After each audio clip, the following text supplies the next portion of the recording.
welcome back to the Creative Corner. It's me, WA Ashes. You are all looking fabulous today. If you are new here, I am a author, Midwestern fantasy author, and sometimes I write paranormal romance. I only have one book that's not clean, like it's not under 18 rated. So I'm pretty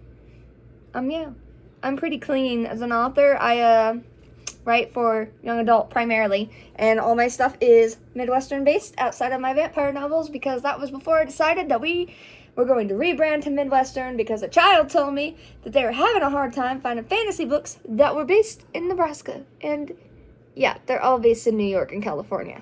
So anyway, welcome to the channel. If you are new here, I review books and I do fiber art at the same time. We also do Real Talk Times occasionally. I review all my books on Goodreads under my pen name, WA Ashes, and you are welcome to follow me there if you'd like. I might drop a link in the comment section, the caption section of this video, whatever it's called, but I'm also going to drop a link for our Facebook page for Stitches and Stories, which is this series that this video falls under. In Stitches and Stories is our review one, and I crochet. It started with knitting, but I crochet and knit during it. And then some of the things I finished, some of the products I finished, you guys can purchase on the group if you'd like. I have 2 bandanas up for sale right now, and several other projects. So many. I need to get rid of them, guys. They're overflowing in my basket. But today's book that we are going to review is The Lost World by Michael Crichton, and we reviewed Jurassic Park in the last video, and this is the second one to that book, and I am going to continue crocheting a tiny bandana for my niece's stuffed lobster, because she thinks her stuffed lobster needs a necklace and a bandana and a trench coat. And we got the necklace done, and so now I'm working on the bandana, and then I will create a pattern for her lobster's trench coat. We're debating if it needs 6 arm sleeves or if we can get away with 2. So yeah, that's gonna be a challenge. Anyway, The Lost World by Michael Crichton, as we said, is the second book in Jurassic Park. I just realized we're not using our microphone today. That's okay. It's been kind of feedback-ish, and I don't know how I feel about it. Maybe it's the top I put on top of it. Like, I was told that this was supposed to help reduce the air and breath that comes out, and I know I have some issues speaking, and so I thought it'd help, but the last couple of videos are audio quality has still not been up to par for me, so I am debating on what to do. Maybe I need to invest in a more expensive microphone. This one was only $10, but I don't really want to do that, so we will see. So I rated this book 3 stars. It's going to be a relatively shorter review because, unless I get sidetracked, because I don't have much to say about this book except I hated it. And you're like, you hated it, but you gave it 3 stars, not 1 star. Yeah, okay, I was nice. In retrospect, like me now, I would give this 1 star. I never want to read this book again. Ever. I never want to pick it up. I gave it 3 stars because at the time I felt it was fair. But if I went back, I would 100% give it 1 star. This book takes place 6 years after Jurassic Park, and our main character is Malcolm. This is spoilers for Jurassic Park, okay? If you haven't watched the review for Jurassic Park, you might want to watch it before this one, because I'm going to be talking about some things in it, alright? So here's your chance to leave before I start talking spoilers. Ready? 5, 4, 3, 2, 1. Okay, so Ian Malcolm supposedly died in Jurassic Park, right? They tell us he died. He is the main character of this book. That really, really ticked me off. And it ticked me off because I was already having a hard time trying to understand how a T-Rex could bite his leg and him not lose his entire leg. But now, not only did the T-Rex bite his leg, he didn't lose his leg, by the way. He got an infection and died, but they just thought he was dead. He wasn't really dead. It was a miscommunication, is what it's chalked up to in here. Muldoon tells Grant in the first book when they are on the helicopter flying to safety that Malcolm is dead. Okay, he is not seen on the helicopters. The island gets bombed. In this book, it starts off saying that was a miscommunication. Malcolm was alive. He was totally fine. He was just mostly dead. Like that guy from Princess Bride. He's just mostly dead. He's not totally dead. You know what I mean? And so, right off the bat, I was mad at this book because I felt like he was brought back for fan service, honestly. I felt like people probably just loved his character so much that they brought him back. And I like Malcolm in the movies, but I actually don't like him in the books. I find him to be a grade A asshole in the books, okay? Like, massively. And so, but John Hammond isn't any better. John Hammond's also a villain in the books.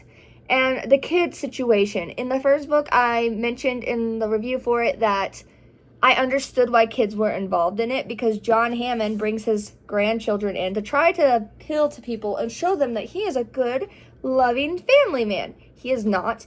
The children get lost in the park and he doesn't freaking care. He stays in his bungalow and eats ice cream and doesn't look for them. He doesn't actively look for them all. His staff is doing all the work. He does not care. Okay, he deserves what he gets at the end of book 1. Stupid John Hammond. The kids in this book are annoying as heck.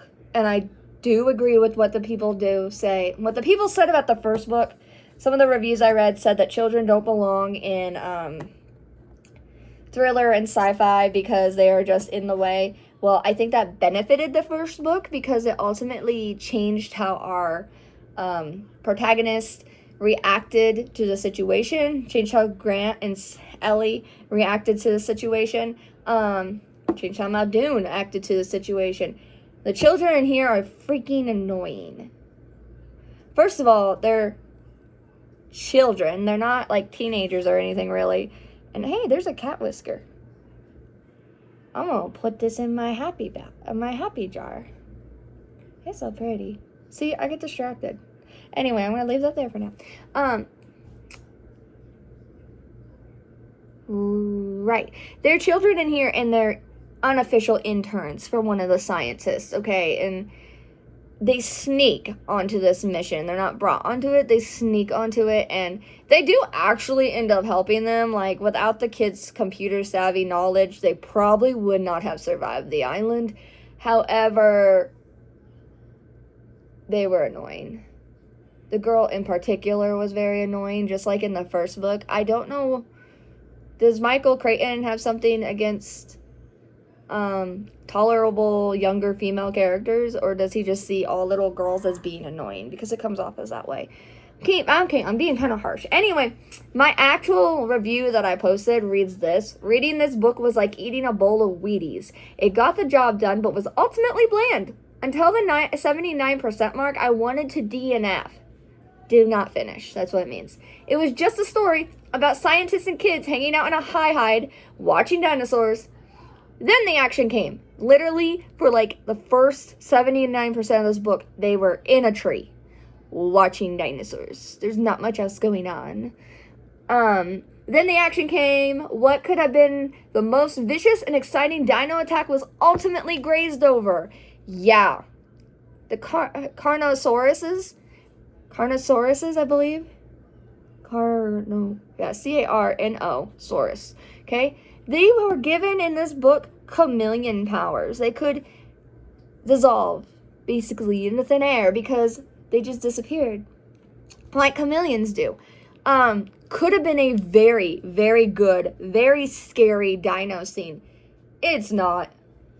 They outsmart them with light within 2 pages, 3 pages, and they realize what they're doing, and then the humans are super smart in this book, or just super lucky, in my opinion. I would have liked to see more of that dinosaur. I would have liked a more vicious fight scene there. Also, it is implied, it's not really said, it is implied that the Carnosauruses and the Velociraptors swap territories depending on the time of day.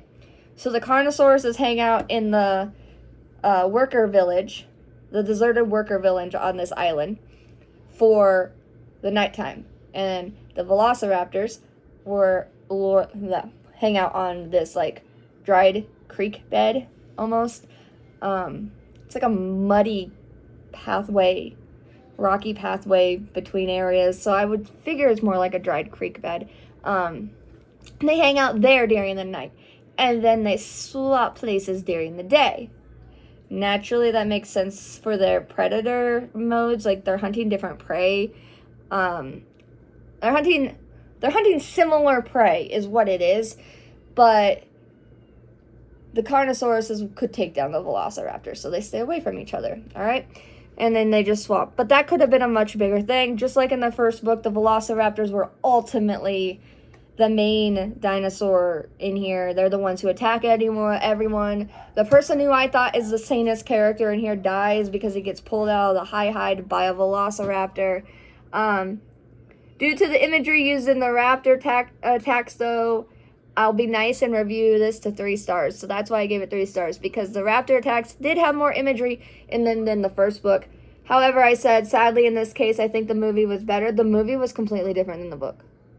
Okay?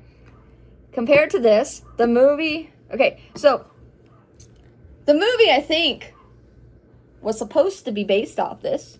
However, to me, this felt like the fan fiction of the movie. It was awful. Absolutely, positively awful. I do not recommend this book.